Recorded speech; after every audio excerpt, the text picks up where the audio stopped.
Hi guys! Welcome back to my YouTube channel. For today's video, isi-share ko lang sa inyo kung paano mag-transfer ng pera galing sa Hello Money app to GCash.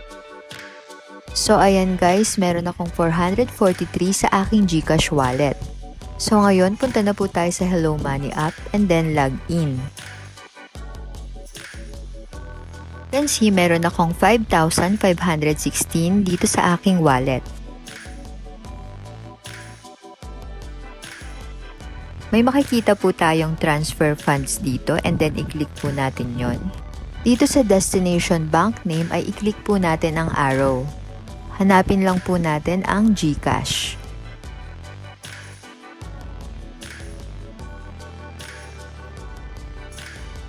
Ayan guys, may makikita po kayong account destination number. Ilalagay lang po natin yung number na ginamit natin sa GCash.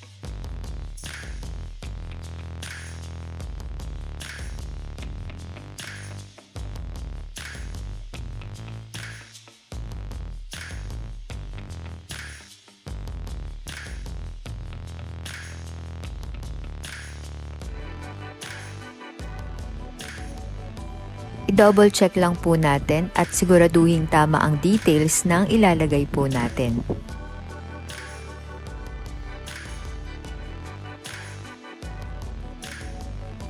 So ayan, dito po sa amount ay ilagay po natin kung magkano ang ating ita-transfer. So dito magta-transfer lang po ako ng 100 pesos.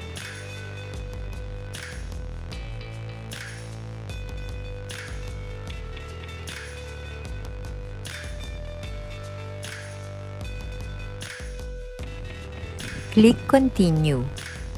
Ito pala guys, may convenience fee na 8 pesos kada transfer natin.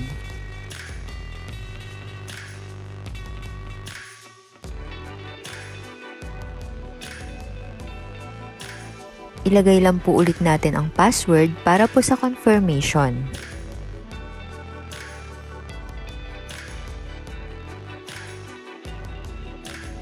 Ayan, success! Na-transfer na po sa GCash ang pera. May marireceive din po tayo na confirmation through text. Magbibigay lang ako guys ng konting info about kay Hello Money. Ito ay isang mobile electronic wallet na pinapagana ng Asia United Bank.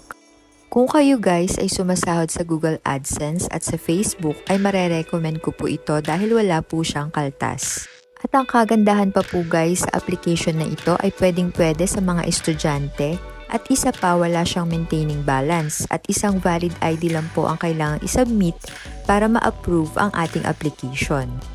Okay, so ganyan lang po guys mag-transfer ng funds sa GCash from Hello Money. Hope na nakatulong po ako sa inyo. Again, don't forget to like and subscribe. Thank you guys for watching. God bless everyone.